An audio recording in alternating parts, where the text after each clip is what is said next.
सब जानते हैं। और मुझे पता चला है कि इस कार्यक्रम में ढेर सारे ओबीसी भी आए हुए हैं।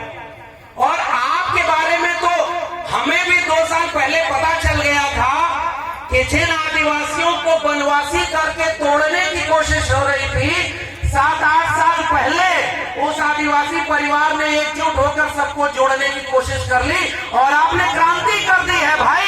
मैं आपको सलाम कर रहा हूं। और आपने जो 2 विधायक जिताए उनमें से एक तो हमारे पिछले दिनों दिल्ली गए थे, अपने विद्यार्थियों को, अपने इलाके के छात्रों को एरोप्लेन में लेकर के पूरा दिल्ली घुमाया कि जाओ और पढ़ाई करोगे तो एक दिन दिल्ली पर तुम कब्जा भी कर लोगे, ये कहने की बहुत जरूरत है। और ऐसे वक्त में ले आए हैं वो दिल्ली, जब इस देश में एक प्रधानमंत्री ऐसा बैठा है जो पहले जब चुनाव लड़ रहा था तो वादा क्या किया था कि वो बेच रहे हैं भारत को, मैं चैन से कैसे सो जाऊं, सौगंध मुझे इस मिट्टी की, मैं देश नहीं बिकने दूंगा। बोला था ना, आप लोग भी सुने थे ना कि देश बेचेगा नहीं, न खाऊंगा और न खाने दूंगा, ये नारा लगाया था ना। अब जब प्रधानमंत्री बन गया तो 8 साल में क्या कर रहा है, पहले रेल बेच दिया, फिर बैंक बेच दिया, फिर LIC बेच दी, फिर BSNL बेच दिया, हमारी जल जंगल जमीन को बेच दिया, हमारी शिक्षा में 13 पॉइंट रोस्टर ले आया था कि हमारे प्रोफेसर भी ना बन पाए, और जहां हवाई जहाज वालों को, हवाई चप्पल वालों को हवाई जहाज में चलाएंगे, हवाई जहाज भी बेच दिया। पूरा देश बेचते बेचते अपने दोस्त को दुनिया का दूसरा अमीर आदमी बना दिया और पूरे देश को नीलाम कर दिया है। ऐसे वक्त में हम खड़े हैं, तो मैं तो ऐसे क्रांतिकारी लोगों को सलाम कर रहा हूं। आपने ऐसा विधायक चुना जो आपके विद्यार्थियों की शिक्षा की चिंता करता है। मैं तो उत्तर प्रदेश का रहने वाला हूं, वहां जो विधायक और सांसद दिल्ली और उत्तर प्रदेश में है, वो स्कूल और विद्यालय की चिंता नहीं कर रहे, वो शौचालय और देवालय की चिंता कर रहे हैं।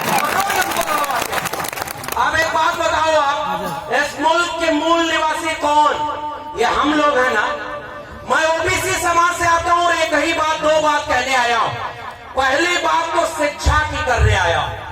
मैं दिल्ली विश्वविद्यालय में पढ़ाता हूं और पता है अभी परमानेंट प्रोफेसर नहीं हूं, टेम्परेरी हूं। टेम्परेरी मतलब समझ रहे हैं, वो वाला टेम्परेरी नहीं जिसमें प्रधानमंत्री भी टेम्परेरी होता है, 5 साल बाद उसको चुनाव लड़ना। और वो ऐसे बन गया जैसे लग रहा पूरा देश उन्हीं का है और देश बेच दो। हम लोगों को परमानेंट नहीं किया जा रहा, जानते हैं क्यों? जब तक इस देश के SC ST और OBC, अभी हमारे पूर्व के विधायक साहब बोल रहे थे ना, जो नीचे था उसको ऊपर करना और ऊपर वाले को।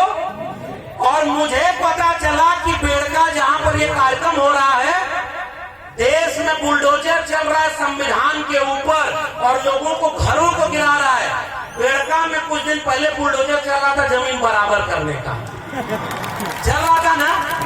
हम भारत के संविधान को आगे रखकर इस देश की जाति व्यवस्था, जिसमें कोई मुख से पैदा हुआ, कोई भुजाओं से पैदा हुआ और अपने को ऊपर रख करके देश को बर्बाद किया, हम इस देश के SC ST OBC आ जाओ संकल्प लें कि एक बराबर जमीन बनाएंगे और कोई बड़ा और कोई छोटा इस देश में नहीं होगा। भाई इस देश को बनाया हमने, इन बंजर जमीनों को उपजाऊ बनाया हमने, और हमारे पुरखों की तो तस्वीर लगी है साहब, बाबा साहब डॉक्टर अंबेडकर और बिरसा मुंडा, टंटिया मामा, जयपाल सिंह मुंडा, सिद्धू कानू, तिलका माझी, अगर ये न होते तो ये देश ऐसा कभी नहीं बनता। ये बात मैं आपसे कहने आया हूं कि हमारे पुरखों ने ये लड़ाई लड़ी है। और मैं पहली ही अपील आपसे कर रहा हूं साथियों, बहुत सारे लोग बोलने को हैं, इस देश के सबसे पुराने इलाकों में से एक, सबसे पुराने बाशिंदे आप हैं ना, और आपने इस मुल्क को बनाया है ना। तो एक बात बताइए, आपके बच्चों के भविष्य को अगर कोई बर्बाद कर रहा है तो आप उसे बर्बाद होते देखेंगे क्या? क्या अपने बच्चों के भविष्य को बर्बाद करने देंगे क्या? अरे भाई, इस देश में जिनको आपने बड़े बड़े नेता बनाया, वो रोज मंदिर मस्जिद हिंदुस्तान पाकिस्तान और हिंदू मुस्लिम में पूरे देश में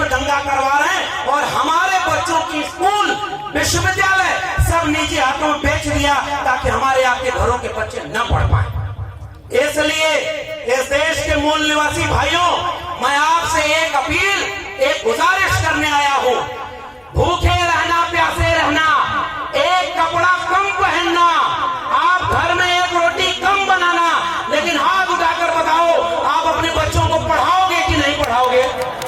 स्कूल भेजोगे कि नहीं भेजोगे? आप सब कुछ सह लेना, लेकिन अपने बच्चों को स्कूल भेजना।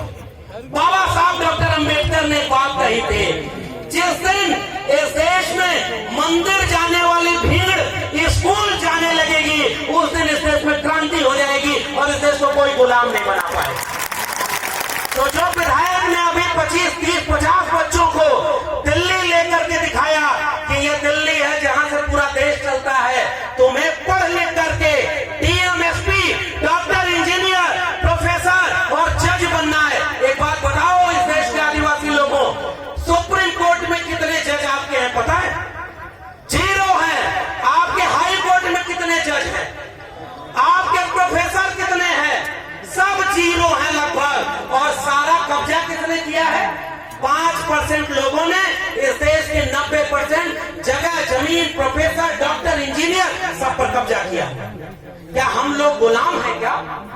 हमारे पुरखों ने लड़ाई लड़के इस मुल्क की मिट्टी को बचाया है ना।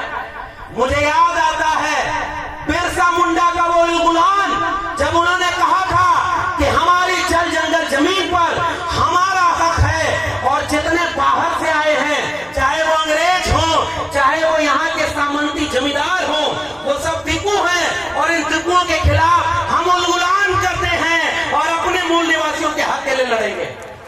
बिरसा मुंडा ने क्या इसीलिए लड़ाई लड़ी थी कि आज 75 साल बाद इस मुल्क के सुप्रीम कोर्ट में आपके जज ही न हो? आप, मैं दिल्ली विश्वविद्यालय से आया हूं भाई, और आपसे कहने आया हूं कि आपके प्रोफेसर वहां नहीं है। 92 कॉलेज दिल्ली यूनिवर्सिटी के हैं, उसमें से एक भी कॉलेज का प्रिंसिपल कोई आदिवासी नहीं है। ये किसका देश है भाई? न जज हमारे, न वकील हमारे, न डॉक्टर हमारे, न इंजीनियर हमारे, और रोज ये कहते हैं हिंदू मुस्लिम के खिलाफ लड़ाने के लिए। अरे हमारे पुरखों को जब मौका मिला, सिद्धू कानू तिलका माझी को, बिरसा मुंडा, जयपाल मुंडा को, अंग्रेजों के खिलाफ भी बगावत की थी। आज वो लोग शासन कर रहे हैं जो अंग्रेजों से माफी मांगते थे। पहचाने कि नहीं? अंग्रेजों से माफी मांगते थे ना। अंग्रेजों से जो राजा महाराजाओं के इतिहास पढ़ाया जाता है, और हमारे यहाँ खड़ी गम्मो कहते हैं, मूंछ पर राजस्थान को ताव देते हुए कहते हैं कि राजपूताना शान है। अरे भाई, तुम्हारी तलवार को जंग लग गया था क्या जब इस देश को सब गुलाम बना रहे थे? और आज तुम झूठा इतिहास पढ़ाते हो केवल राजपूताना रह के इस बात का। अगर इस देश के मूल निवासी न होते तो ये भारत हमेशा गुलाम बना रहता। हमने लड़ करके इस मुल्क को आजाद बनाया, और इसलिए मैं आपसे केवल गुजारिश कर रहा हूं, एक तो ये बात मानकर चलो। आप बताओ, आपके सरकारी स्कूल बर्बाद हो गए कि बचे? बर्बाद हो गए कि नहीं?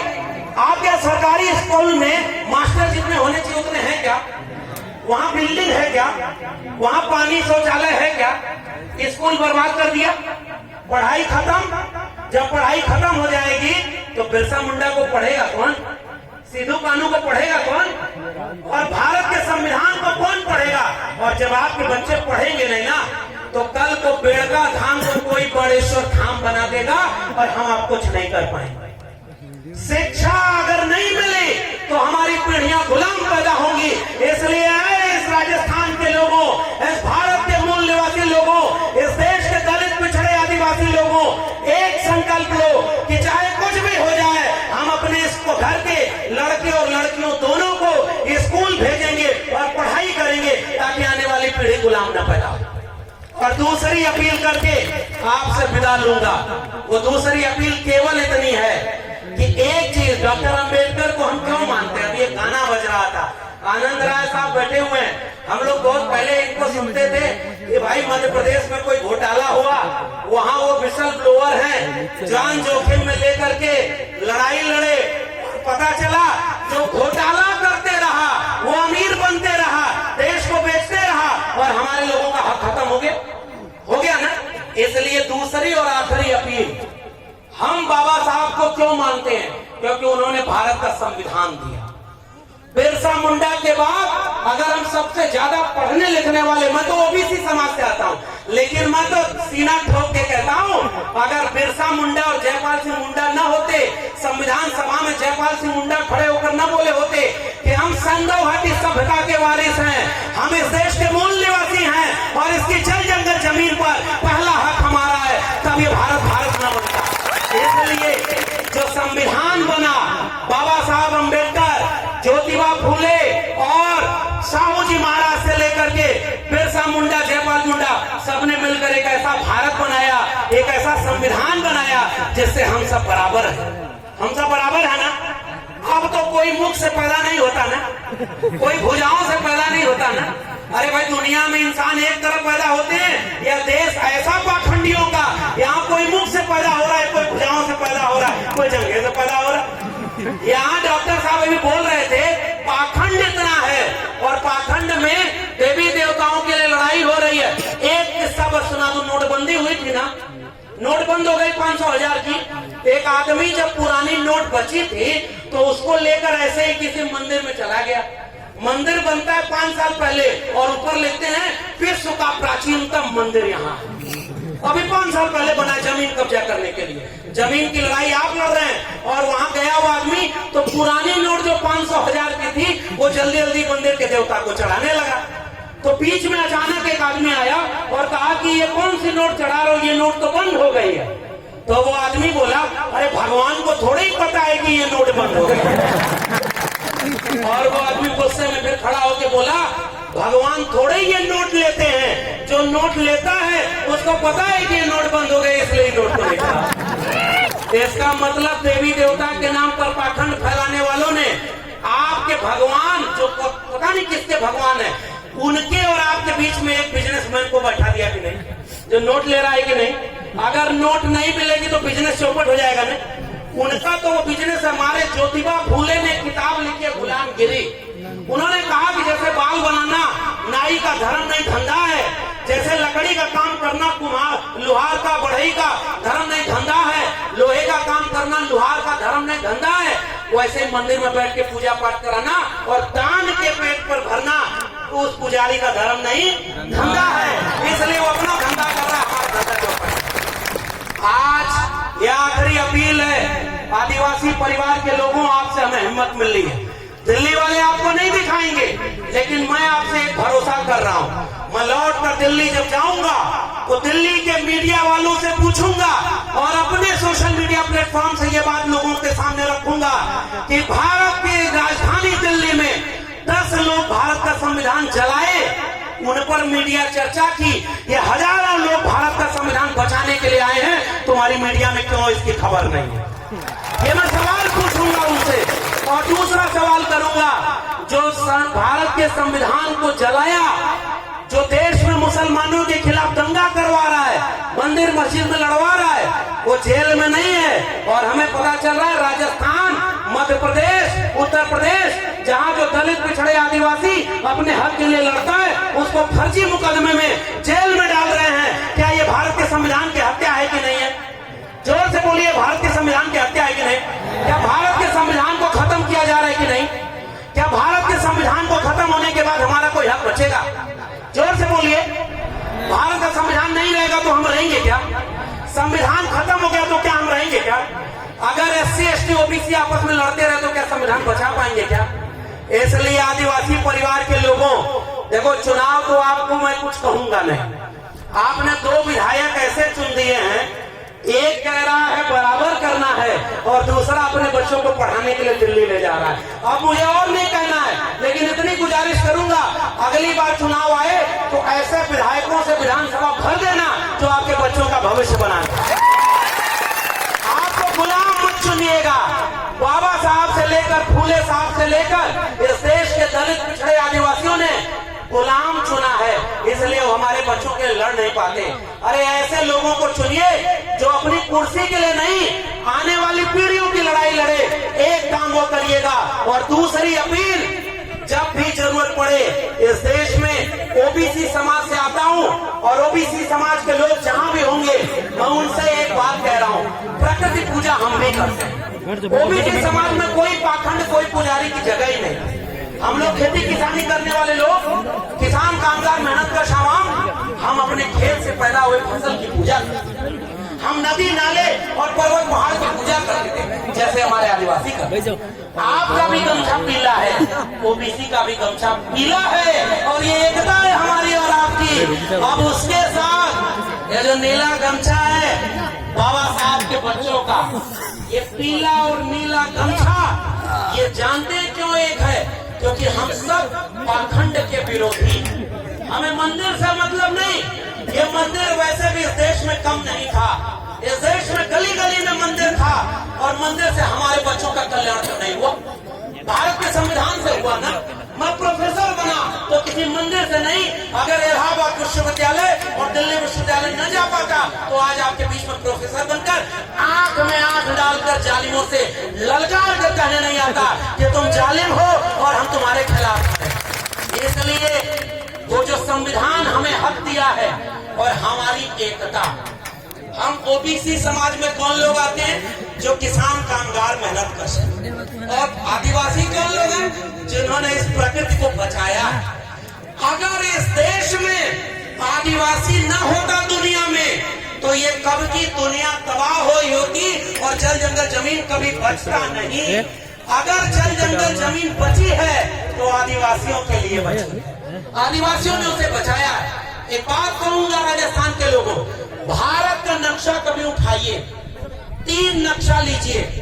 पहले नक्शे में भारत का भूगोल बनाइए, जहां पहाड़ नदी नाले होंगे, जहां सबसे ज्यादा खनिज संसाधन होगा, वहीं आदिवासी होगा।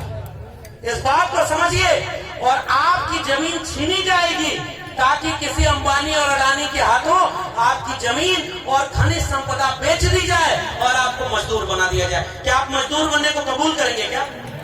क्या जल जगह जमीन छोड़ देंगे क्या? और वही जल जगह जमीन तो हमारी ओबीसी की भी लड़ाई। अगर खेत नहीं होगा तो इस देश का ओबीसी भी कुछ नहीं कर पाएगा। तो जल जंगल जमीन और आत्मसम्मान की लड़ाई एससी एसटी ओबीसी के 90% भारत की लड़ाई है। हम 90% हैं। और अभी एक नारा लगाता, वही नारे लगाकर अपनी बात करूंगा कि जय जोहार का नारा है, तो जय जोहार का नारा है। और एक नारा और दिल्ली में हमने लगाया था, एक तीर एक कमान, तो एक तीर एक कमान। तो इस बात को मैं आपके सामने 2 ही बात किया, शिक्षा और स्कूल बचाइएगा, भारत के संविधान को बचाइएगा, और इस मुल्क के 90% लोगों, आओ एकजुट होकर के इस देश में 90% हम कमेरा लोग हैं, 10% लुटेरा लोग हैं जो देश को लूट रहे हैं। उन लुटेरों के खिलाफ हमारी जंग जारी रहेगी। बहुत बहुत धन्यवाद। जय भीम, जय मंडल, संविधान जिंदाबाद, इंकलाब जिंदाबाद, उल गुलाम जिंदाबाद। बहुत बहुत धन्यवाद है प्रोफेसर साहब, आपने